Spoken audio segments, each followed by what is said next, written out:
Today I'm going to show you how to play the May song. It's song number 7 in the Suzuki book, cello book number 1. First off, I want to commend you for playing the cello. It's an awesome instrument. Also, too, want to commend you for getting this far in your lessons. The great thing about this piece is that you can play it all together in kind of groups. Like if you break things apart, things are always like in groups with this. I say that because, for example, your fingerings for the whole piece, you're only going to use this finger, or this finger with your left hand as you put it on the cello. That's super important to know so that you don't have to feel like you're moving anywhere. Also, your hand isn't going to be sliding all over. You see some cellists way down here or here or anywhere else. Your fingers are actually just going to stay here in what's called first position. First position makes up a really nice pattern for you to get used to because you actually use this pattern over and over and over again. So let's actually start off with the key signature here for this piece. It's in D major. So if you locate the D string, which is this one right here, the one I'm wiggling, this is the really fat one, C. This is the second fattest, G. This is the third fattest, D. And the skinniest one is A. This little tiny one on the side. If I put my fingers, if I play the first D, it makes the D sound. The way the music works is they go in octaves. Everything kind of moves towards octaves. If you're moving up or you're moving down like on a keyboard, all you're moving towards is replication of notes. So D, for example, if we play D, the next note in a D major scale is E, which is my first finger, and then the next finger is my third finger. Like we said before, we're only going to use the 3 fingers here. My third finger, which is F sharp, and then my fourth finger is G, and then I play my open A string, the skinny one, A, then B, then C sharp on my third finger right here, and then D. All right, so I can replicate those that scale over and over and over again.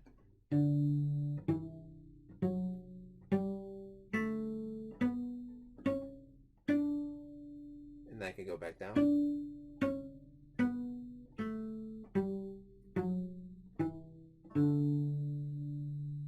I think it's important that we do that before we actually start playing because our whole song is actually made up of the D major scale. We're not going to move our hand anywhere throughout this whole piece. So if you know those notes, then whenever you're looking at your score, it's going to be easier for you to play along with it. So I would suggest actually practicing your scales and arpeggios, or your scale for this.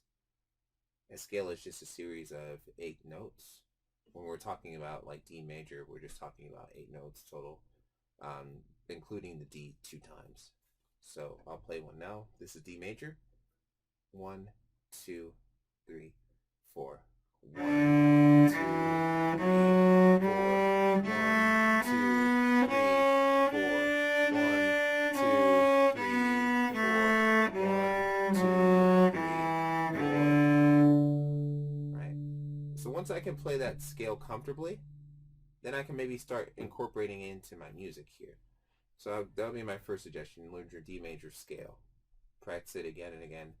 Try different rhythms, and in fact, you can actually try to incorporate the rhythms here found in the piece. I'm going to discuss these rhythms before I actually play the song, so that way you can get a good idea about playing those, so you're not confused about the rhythms before you start. My first measure, I have a dotted quarter note followed by an eighth note. A dotted quarter note is the equivalent of a quarter note combined with an eighth note. Now, rhythmically, if we had to count this measure out and all the other measures out, we have a time signature of 4/4 or common time. But basically, that means that you have 4 clicks or 4 claps. 1, 2, 3, 4. These claps are evenly distributed throughout each measure. 1, 2, 3, 4. And then it repeats again. 1, 2, 3, 4. Does it again and again and again and again until the song is over with.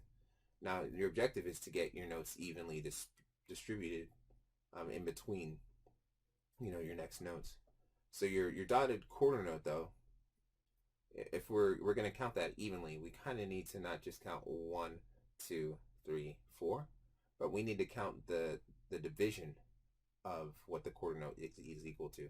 So we actually need to count eighth notes, not quarter notes, when we're counting 1, 2, 3, 4. And the way that we do that is just by adding in and into our counting. So 1 and 2 and 3 and 4 and. Your representation of this whole each time is still solidified. We're still counting those, but we're also adding in the next lowest value in comparison to the quarter note. So 1 and 2 and 3 and 4 and eighth note, eighth note, eighth note, eighth note. We're not just counting the quarter notes anymore. So that way we can land right on an eighth note whenever we're counting this stuff. So I'm going to clap out this first 2 measures, and then each clap represents when I'm going to be playing a string with my bow. So let's see. 1, 2, and 3, and 4. 1 and 2 and 3 and 4 and 1 and 2 and 3 and 4 and. All right, let's try that again. That's the first 2 measures for this piece. 1 and 2 and ready, begin. And 1 and 2 and 3 and 4 and 1 and 2 and 3 and 4 and once you've clapped that out a couple of times, maybe you want to try putting your bow into action. You don't have to play the notes here. All you need to do is actually just get the rhythmic values with your bow. So let's try that now. I'm putting out any string, it doesn't matter, and I'm just counting out 1 and 2 and 3 and 4 and, right? That's all I'm doing is replacing my claps for my bow strokes. So I'm going to do those first 2 measures on just an open D string. 1 and 2 and 3 and 4 and 1 and 2 and 3 and 4 and 1 and 2 and 3 and 4 and. Right. Next, I'm going to do the rhythmic value for the next 2 measures, which is measure 3 and measure 4. So those are actually, they look pretty similar. If you take a look at measure 1 and measure 3, they're identical rhythmically. The notes might be different, but the rhythms are actually the exact same.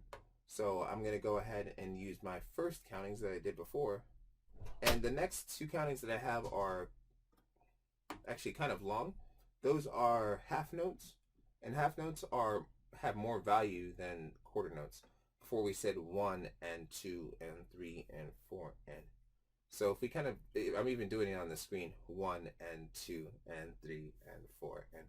If I had to actually divide my screen in half, the value of the half notes would equal this side, and this side, 2 of them would equal those 2 widths. So you actually hold it down for 1 and 2 and 3 and 4 and. You're counting the same, 1 and eighth note, eighth note, eighth note, but you're plugging those eighth notes into a greater number.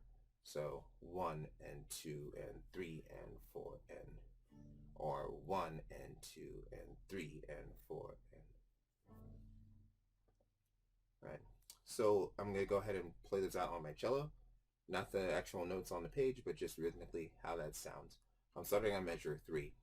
1 and 2 and 3 and 4 and 1 and 2 and 3 and 4 and 1 and 2 and 3 and 4 and. Let's do that one more time. 1 and 2 and 3, begin. And 1 and 2 and 3 and 4 and 1 and 2 and 3 and 4 and. Right. Now that I got my rhythms down for my first set of measures, maybe I want to go ahead and try incorporating some of these other things inside of it too. I'm breaking down like all the elements so you can see how to put the song all back together again. That's kind of what I'm doing right here, right now. So let's go ahead and incorporate our measures together with our playing here. Each time actually what I'm doing that is to hear where my G lives. You'll notice that if I play a G properly, what should happen is my cello will ring past whenever I'm actually have my bow on the string. So it'll keep going. You kind of want that sound to exist every time that you play. So I'm just checking to see where it lives before I practice this piece. I don't want to be out of tune, right? So that also tells me where my fingers need to be in relationship to it as well. But my first one is on open D string. So by F sharp, which is my third finger, followed by open A, which is this one, the skinny one, and then followed by D. Those are the 4 notes for my opening measure. If you practice your scale, then it should be a lot easier to get through this passage. So open D, F sharp, open A, D, which is that one right there. Yeah. Okay. So rhythmically, if I put it all together, though, it'd be... I'm not going to make too much comment on Allegro moderato. That is referring to the tempo, how fast you want to take it. And honestly, if you're just learning, you don't want to necessarily play it fast. If you're not getting it right, there's no point in going fast. So you want to take it at a speed that you're comfortable with and then increase your speed over time.